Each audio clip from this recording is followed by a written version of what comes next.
Creation जैसे आपने कहा कि अपने काम को लेके स्थायित्व का है, क्योंकि जब एक स्थायित्व या परमानेंसी हम किसी वर्कर को दे देते हैं तो उसके बहुत सारे अधिकार उससे जुड़े होते हैं। उसमें उसकी ग्रेचुटी है, उसका बोनस है, उसका प्रोविडेंट फंड है, उसकी ईएसआई की फैसिलिटी है, वो और तमाम जो अलग अलग अधिकार उनको मिलते हैं वो मिल जाते हैं। तो सरकार का ये प्रयास रहा है किसी भी कर्मचारी को मिलनी चाहिए, को मिल रही है या नहीं। तो इसके लिए हमने कॉन्ट्रैक्ट लेबर 1970 में एक अधिनियम बनाया था। उसके अलावा जो अलग अलग अधिनियम हैं, चाहे वो कर्मचारी भविष्य निधि अधिनियम है, ईपीएफ एक्ट है, या ईएसआई एक्ट है, या मिनिमम वेजेस है, उसमें भी अलग अलग प्रावधान हमने किए हुए हैं ताकि कॉन्ट्रैक्ट लेबर्स को भी वही सुविधाएं मिले जो परमानेंट वर्कर्स को मिली हुई है। हमारे आशा, एएनएम, आंगनवाड़ी।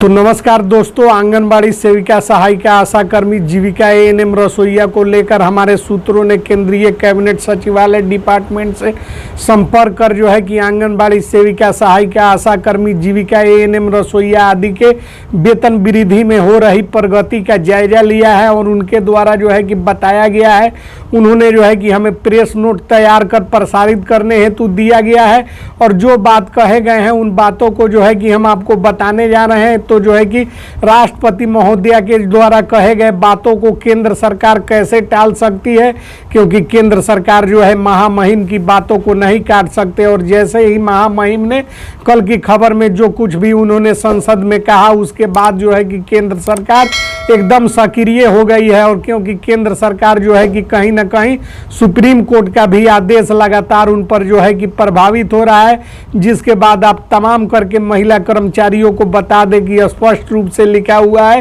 कि तमाम उम्र के महिला कर्मचारी, आउटसोर्स पर काम कर रहे कर्मचारी, इस बात को आप लोग नहीं जानते हैं। और आउटडोर कर्मचारियों को लेकर ही सरकार एक बड़ा कदम, जैसा कि आप लोग देख रहे होंगे, केंद्र सरकार जो बना रही है कानून, उसके हिसाब से अब तमाम जो है कि महिला वर्ग के महिला कर्मचारियों को कुछ फैसिलिटी मिलने वाली है, उसके बारे में स्पष्ट कर दिया गया है। साथ ही वेतन का निर्धारण भी कर लिया गया है। महिला कर्मचारी यानी कि जो जमीनी स्तर पर, ग्रामीण स्तर पर जो काम कर रही है महिला कर्मचारी, उन सभी को क्या क्या फैसिलिटी सरकार की तरफ से मुहैया कराई जाएगी। तमाम जो खबर है हम आपको पूर्व के साथ दिखाने का काम करेंगे। और आज मैंने जो भी खबर आप लोगों को दिखाया है, प्रूफ के साथ ही पहले भी दिखाया है और दिखाने का काम किया है। तो चलिए खबरों में आगे बढ़ते हैं। आप तमाम उम्र के महिला कर्मचारियों से गुजारिश करना चाहेंगे कि आप लोग की वजह से हम लोग जो है कि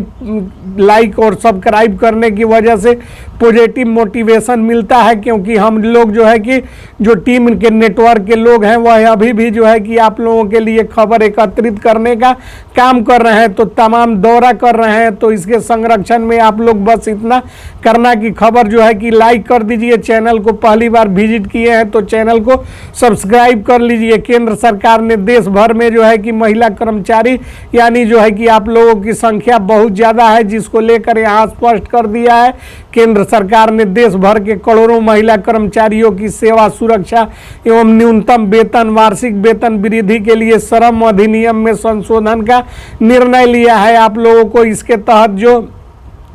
कार्यवाही हो रही है, प्रतिनिधि मंडल को जो है कि कर्मचारियों की समस्या और राष्ट्रीय वेतन आयोग का गठन के सिलसिले में वार्ता के लिए कैबिनेट सचिव से दिल्ली में जो है कि मिलने के लिए गए थे। और अब आपको यहाँ बता देना चाहते हैं कि जैसा कि हम लोग आप लोगों को पहले ही बताते थे कि आप लोगों को लेकर राष्ट्रीय वेतन आयोग का गठन होगा, जिसके माध्यम से सरकार के द्वारा जो भी आप लोगों को अंशदान मिलते हैं, आप लोगों को जो कुछ भी मिलता है या फिर भी उसमें जो कुछ भी इंक्रीमेंट हो करके आप लोगों को मिलेंगे, वह सीधे आप लोगों के खाते में मिलेंगे। और साथ ही आपको बता देना चाहते हैं कि जैसे ही वेतन आयोग का गठन होगी तो राज्य सरकार का भी जो अंशदान है वह सीधे वेतन आयोग को भेजा जाएगा और केंद्र सरकार से भी वेतन आयोग को भेजा जाएगा। और उसके बाद आप लोगों के खाते में सीधे यानी कि एक मुश्त राशि दी जाएगी। और जो अभी आप लोग को मिल रहा है इंस्टॉलमेंट में, वह आप लोगों को नहीं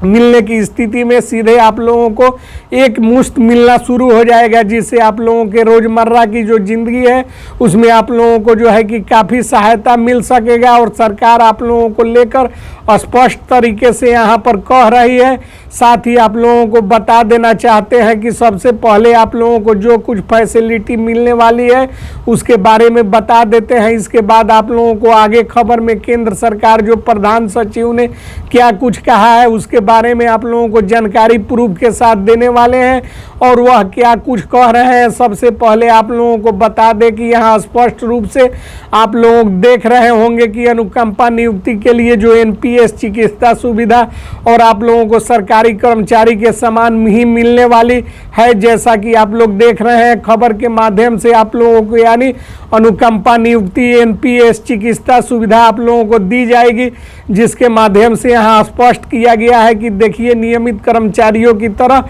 अनुकंपा नियुक्ति प्रदान की जाएगी और साथ ही आप लोगों को जो है कि इंडेक्स के अनुसार प्रति वर्ष वेतन वृद्धि की जाएगी। इसके बारे में आप लोगों को पहले भी बताया था, आप लोग याद कीजिए,